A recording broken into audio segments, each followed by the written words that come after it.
Hola, ¿qué tal? Sean ustedes bienvenidos a esta sesión del curso. Agradecemos a la Gerencia del Centro Histórico y Patrimonio Cultural de la Ciudad de Puebla la invitación para poder compartir el día de hoy con ustedes unas historias sobre maestras revolucionarias del Estado de Puebla. El día de hoy me acompaña Yelitza Ruiz, quien nos va a dar un panorama y nos va a explicar acerca de esta profesión y de algunas de estas mujeres que dejaron sin duda su huella en el Estado de Puebla.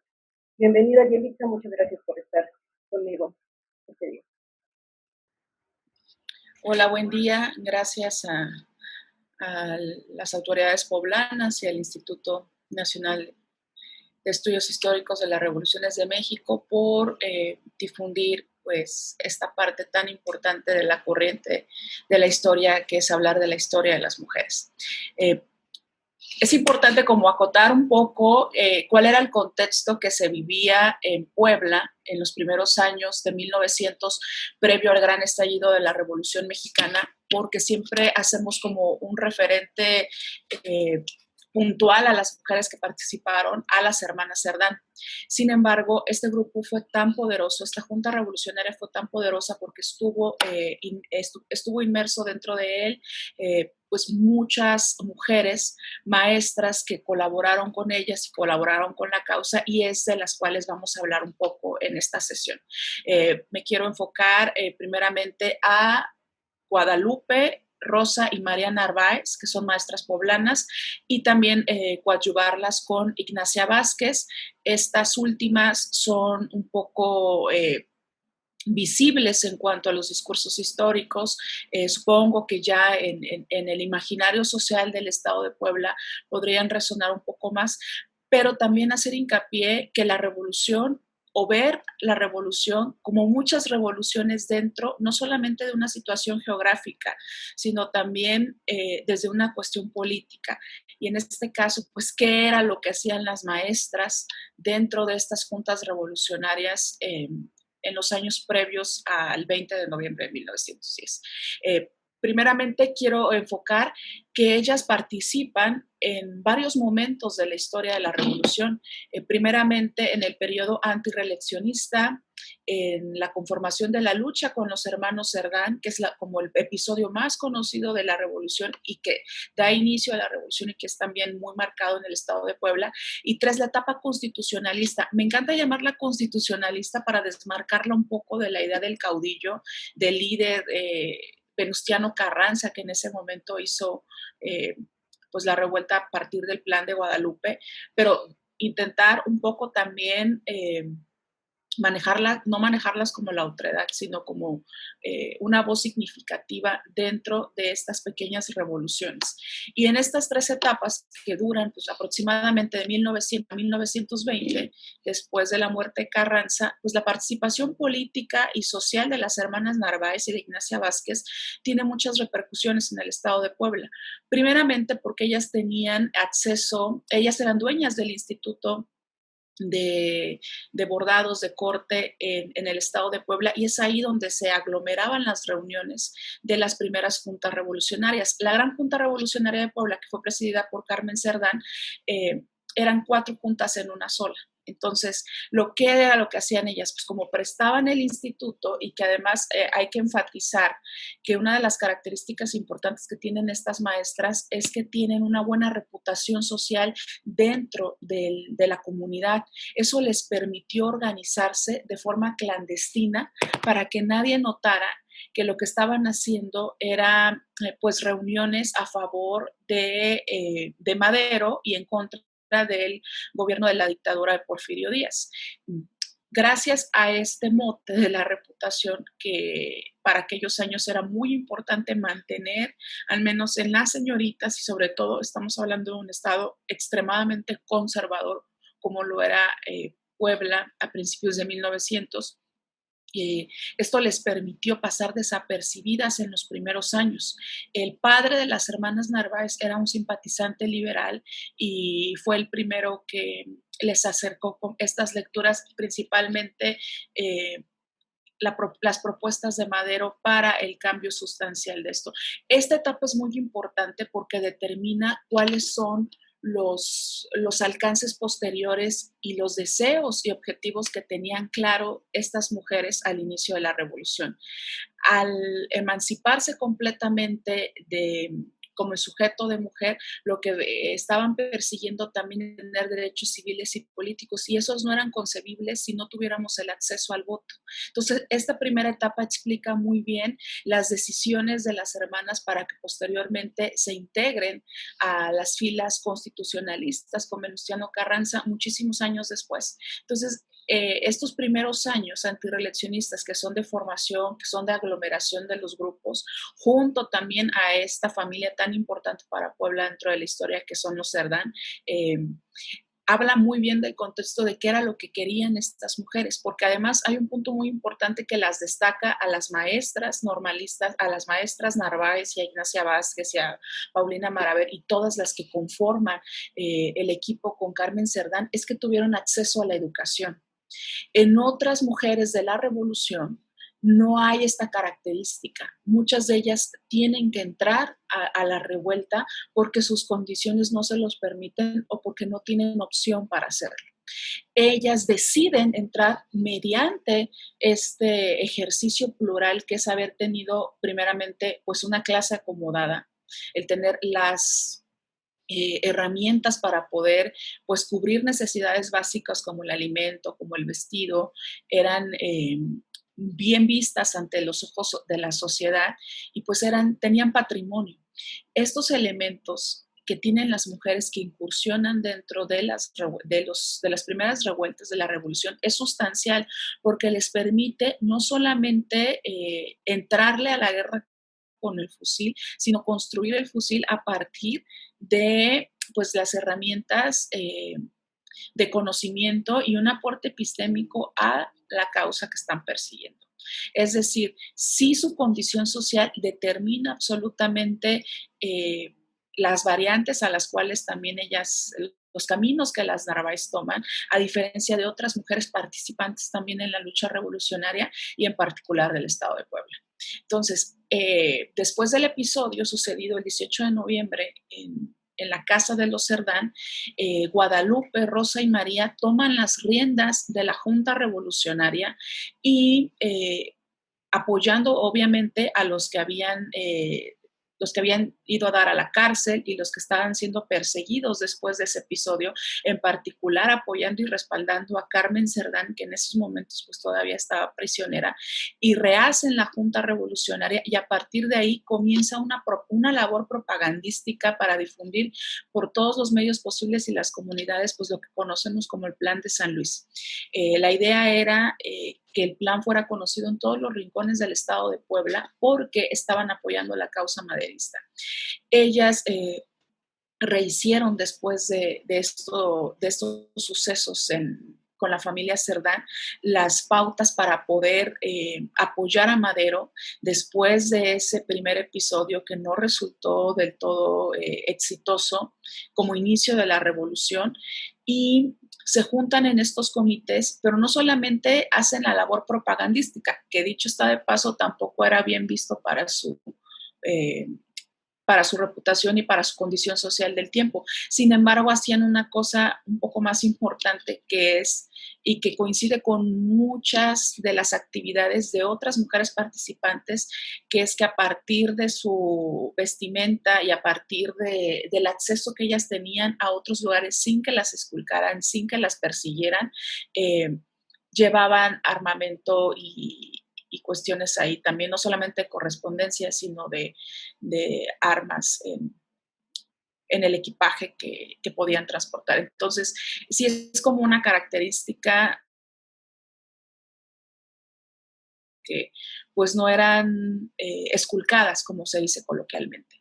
Entonces, eso les permitió a las mujeres de la Junta Revolucionaria de Puebla a poder transportar de forma clandestina pues todos los armamentos que estuvieran a su disposición para juntarse en esta lucha en el derrocamiento de Díaz.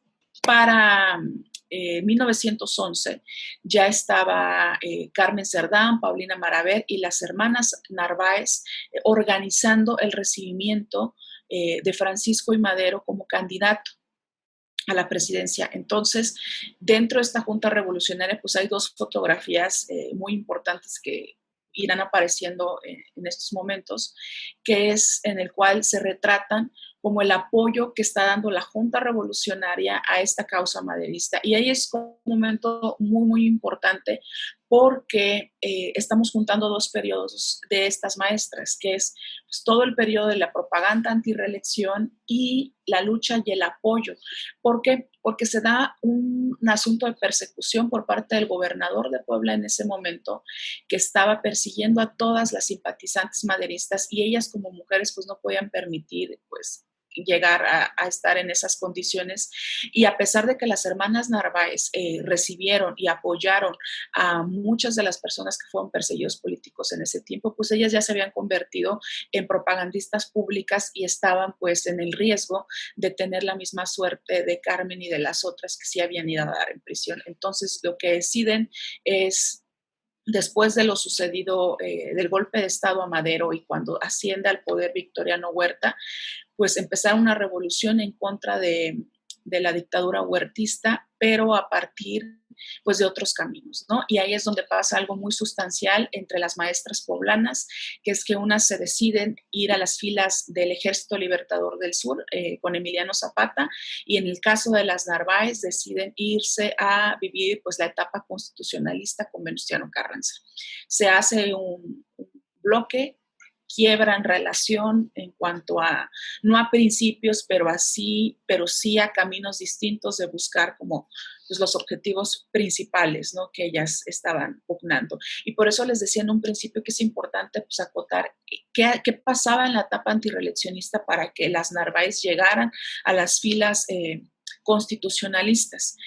Pues durante la etapa propagandista publicaban un periódico, un semanario más bien que se llamaba Soberanía del Pueblo, y en el cual hacían un registro muy puntual acerca de cuáles eran las condiciones del voto, qué se necesitaba, conocían perfectamente los procesos distritales, la cuestión de las elecciones, el montado de casillas, y hablaban en este semanario de esos procesos. Yo creo que hay aquí una doctrina muy importante que podemos agotar las constitucionalistas o estas áreas del derecho, porque las maestras Narváez pueden sentar son un precedente del derecho electoral, de cómo funcionaba la operatividad de este derecho, y el semanario Soberanía del Pueblo es un documento doctrinal muy importante en este sentido.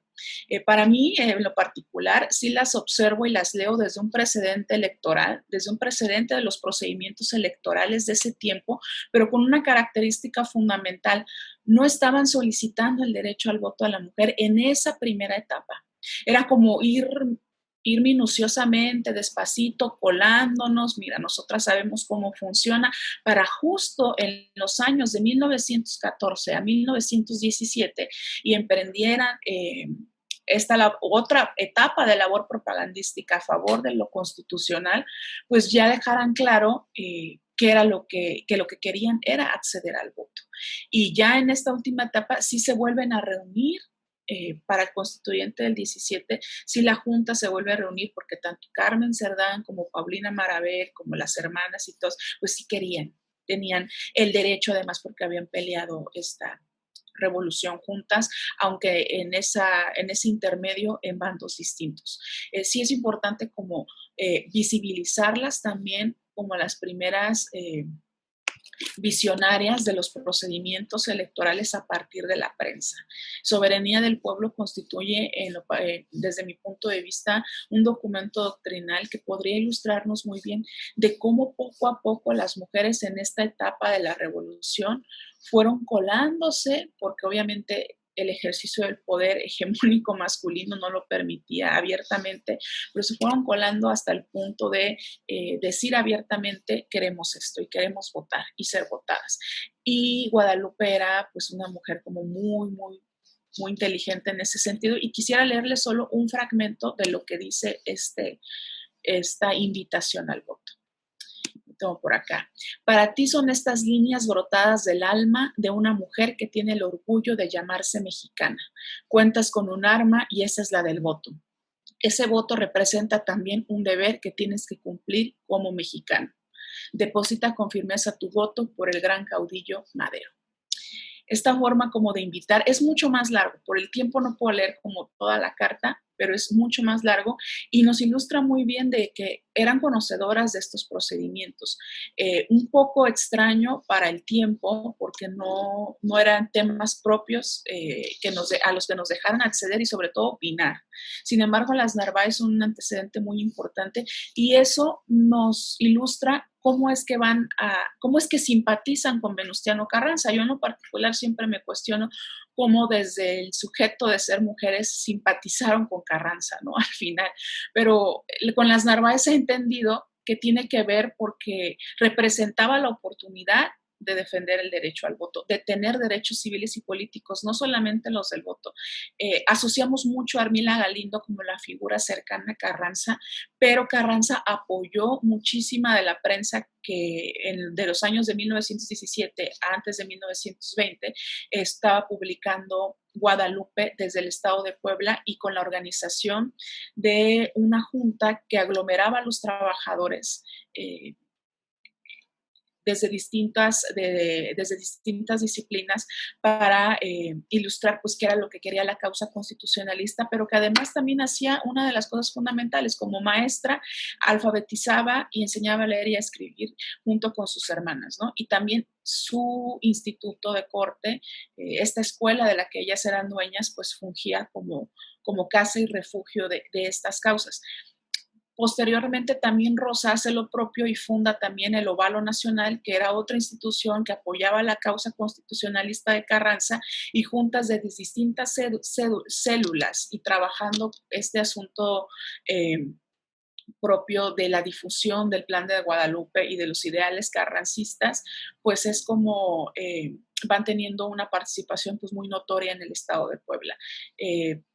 Ignacia Vázquez entra dentro de este movimiento, pero ella está un poco más ligada a Paulina Maraver, porque también son maestras normalistas.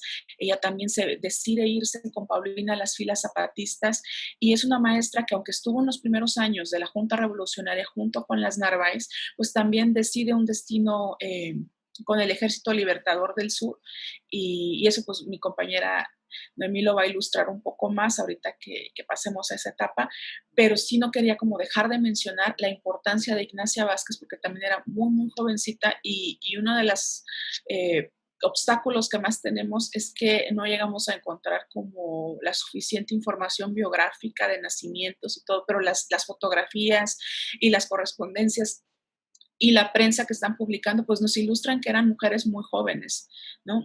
Ella era una mujer muy joven, entonces al final se reencuentran todas en las misiones vasconcelistas, se reencuentran todas porque Vasconcelos manda a traer a las maestras normalistas veteranas, y creo que el trabajo que hacen las maestras dentro de la revolución tiene que ser muchísimo, muchísimo, muy, muy, muy visible, porque no solo fue en el asunto de la docencia, sino también fue una cosa particular que era que estaban vinculadas entre sí como células a otras disciplinas para acceder a estos derechos civiles. Y en este caso estoy hablando de la materia electoral.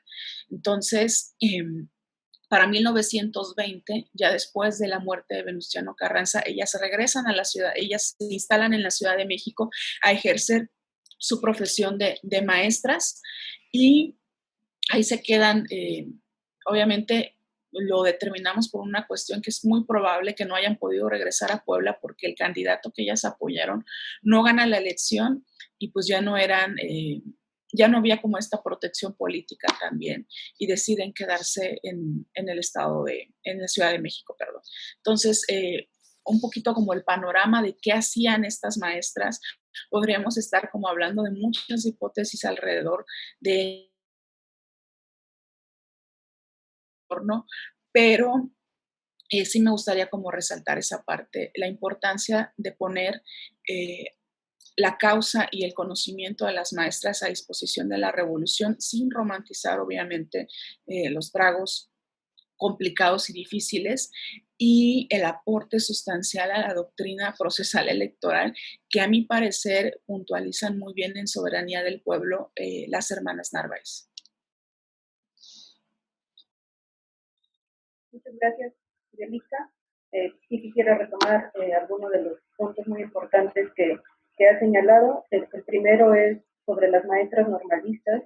Bien lo dices, recordemos que durante el porfiriato se abren estas escuelas normales. Primero, a mediados del siglo XIX era la secundaria para señoritas, después se convierte en las escuelas normales, y es a partir de que las mujeres ingresan a esta formación que van a empezar a adquirir pues toda esta cultura, toda esta crítica, que si bien se conforma en el porfiriato, le va a dar las herramientas para que después en el proceso revolucionario emprendan una lucha contra este régimen. Entonces, las escuelas normales van a ser fundamentales en la construcción de las maestras y de las protestas que ellas mismas van a estar encaminando.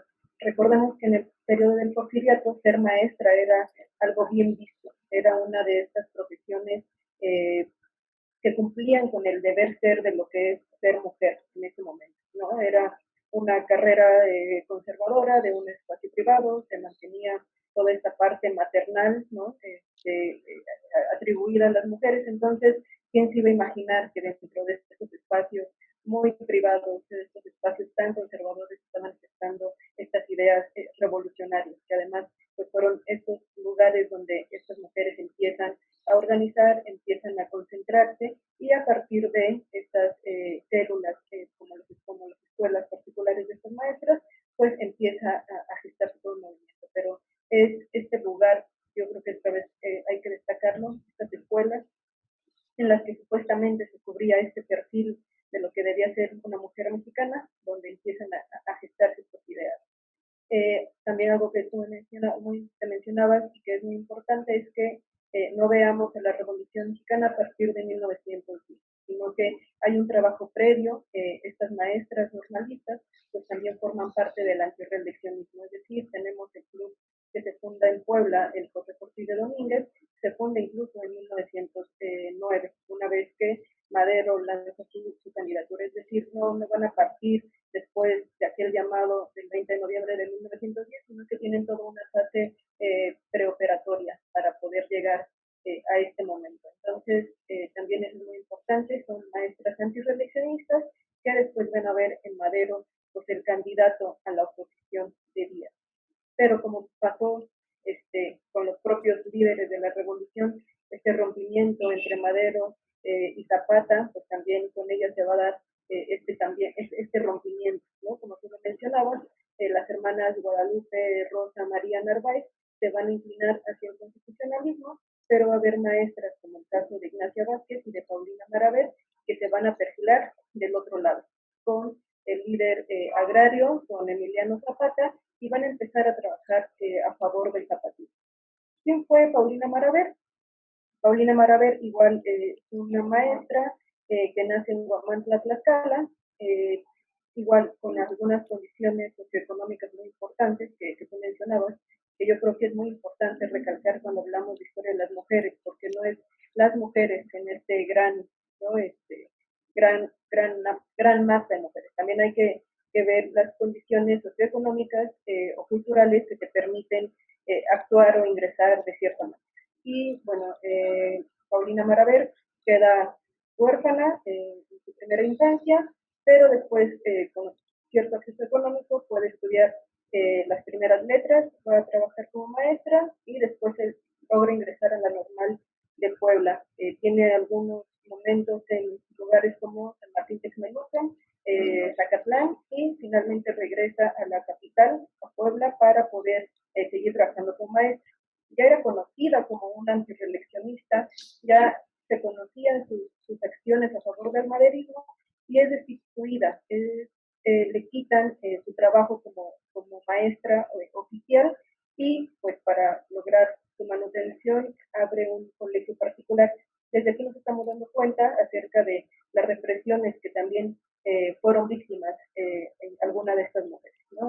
Toda la cuestión acerca de la propaganda, pues muchas de ellas fueron encarceladas, perseguidas, y bueno, en el caso de Paulina, pues su trabajo como docente oficial, pues le fue retirado, y abre un colegio particular, Enrique Pestalozzi, y es en este lugar donde también empiezan a gestarse las reuniones, las juntas de las que tú nos hablabas hace un momento, del que ella llega a ser vicepresidenta de estas juntas. Estaban ellas organizando la llegada de Madero, después cuando ya a la renuncia en mayo de Díaz, Madero llega el siguiente julio de 1911, y bueno, ellas crean este club femenil, Carmen Cerdán, ya la titulan como Carmen en ese momento, y bueno, de ahí tenemos estas fotografías icónicas que tú nos mencionas, donde se ven, pues, en una de ellas con Sara Madero, con Sara Pérez, perdón, esposa de Francisco Madero, se ve Filomena del Valle, viuda de Aquiles Cerdán, y también se ve Carmen. Y en este momento nosotros podemos hacer, como tú mencionabas, algunas diferencias de edad. Por ejemplo, Ignacia Vázquez se ve una jovencita, yo creo todavía estudiante normalista o una maestra recién egresada de la normal, en comparación, por ejemplo, de Paulina, que tal vez para ese momento, bueno, tal vez estamos hablando que tenía aproximadamente 44 años, 45 años, aunque también la edad no va a ser un factor. Tenemos el caso de Dolores Jiménez y Muro, también otra zapatista que ya estaba rondando más de los 60 años cuando estaba en este movimiento. Bien, pues Paulina Maraver, al momento que se da este rompimiento con Madero y después de su fusilamiento ante el golpe huertista, pues ella decide irse hacia el Ejército Libertador del Sur. ¿Y qué acciones van a llevar a cabo con Emiliano Zapata? Emiliano Zapata va a ser un gran reconocedor de las aportaciones que hace Paulina, y quisiera también yo leerles algunos documentos de archivo, por ejemplo, esta carta que le escribe Emiliano Zapata, ¿no? Era tal la relación de colaboración que hacía Paulina Maraver, que era el contacto, uno de los contactos de Zapata en el estado de Puebla, y al grado de que llegaban a tener correspondencia entre ambos. Y esta carta es de noviembre de 1914. Dice: muy apreciable señorita, recibí la atenta carta de usted de fecha del 20 del pasado de octubre. Quedo enterado en cuanto se sirve referirse respecto a sus convicciones y del interés que tiene porque la causa del plan de Ayala tenga el mejor resultado posible en los fines que se propone, lo cual le agradezco a usted. También quedo enterado de los trabajos revolucionarios que se han llevado a cabo en la tierra de Ixtlán, en el estado de Oaxaca, en donde la revolución del plan de Ayala ya cuenta con más de 9,000 hombres defensores de sus principios y están listos para defender la causa hasta vencer o morir. Y que el señor coronel Manuel Martínez Miranda recomienda a usted me proporcione estos informes de sus trabajos emprendidos, y que el próximo correo me mandará a usted el acta que levantó con motivo de la adhesión del plan de Ayala de los revolucionarios del estado de Oaxaca. Y por último, queda informado de que mandó usted un artículo a la Convención de Aguascalientes intitulado El Zapatismo, el cual ha hecho circular entre los carrancistas, por lo que felicita a usted en vista de su empeño en ayudar a la revolución agraria. En otro particular, por el momento y deseando que se conserve bien usted y que siga trabajando en pro de los principios.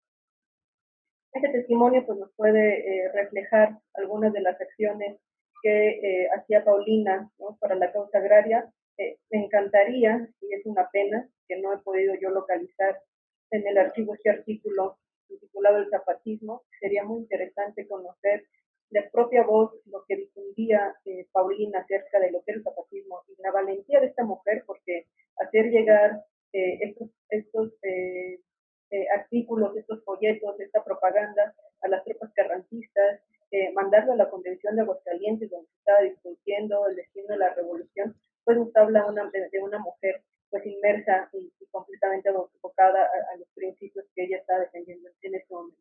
Y también nos refleja pues el contacto que hacía ya no solamente con Puebla, sino que también servía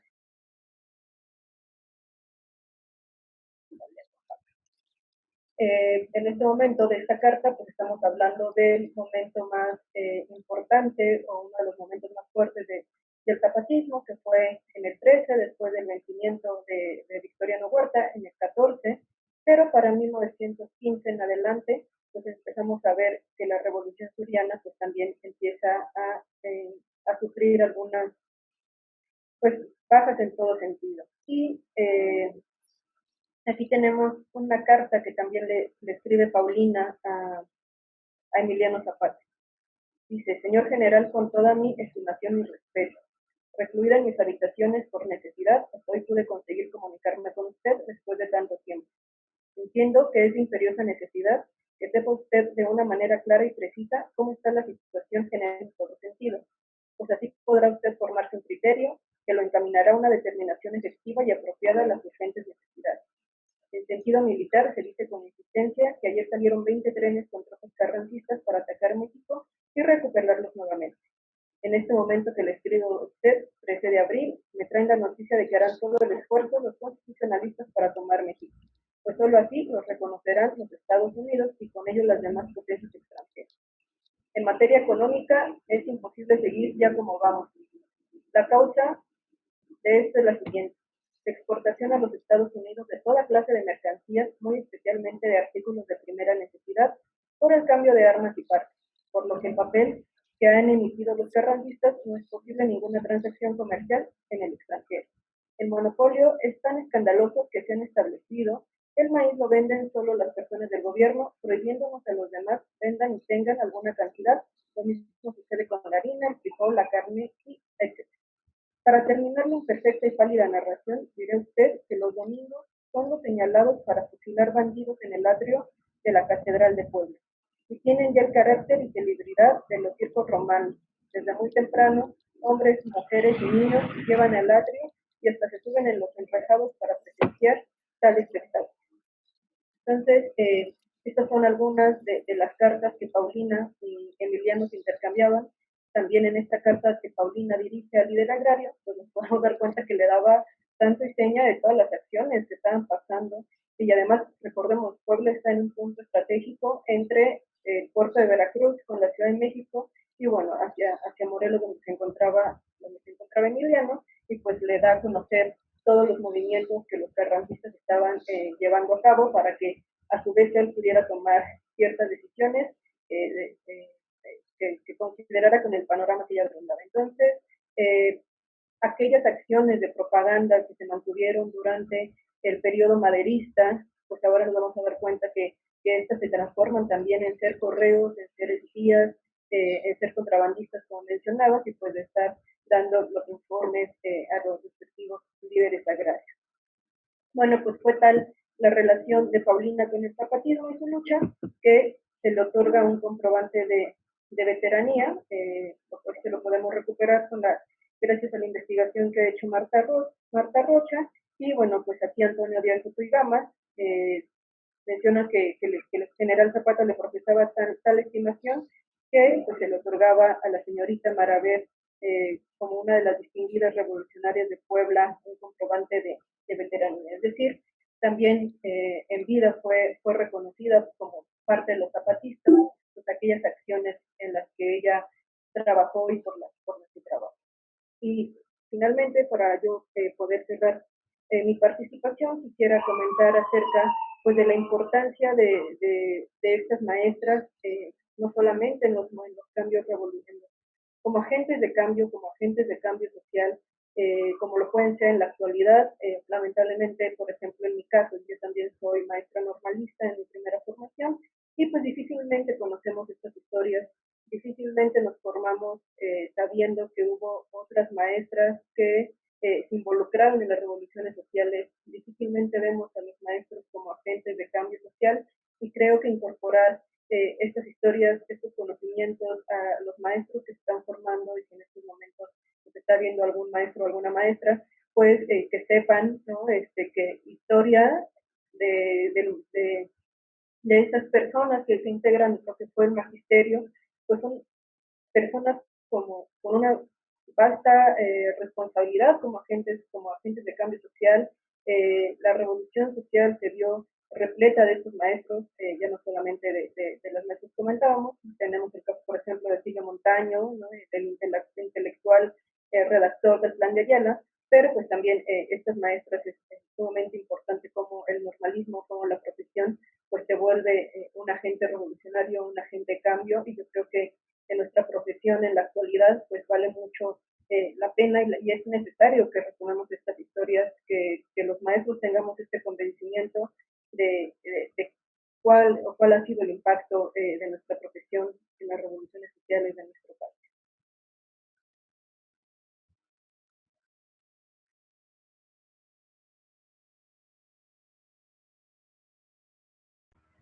Jenny, ¿nos quieres comentar algo más para cerrar? En el mismo tenor de la invitación, que ojalá y esta conversación puedan estar escuchando las normales del estado de Puebla, las normales de todo el país.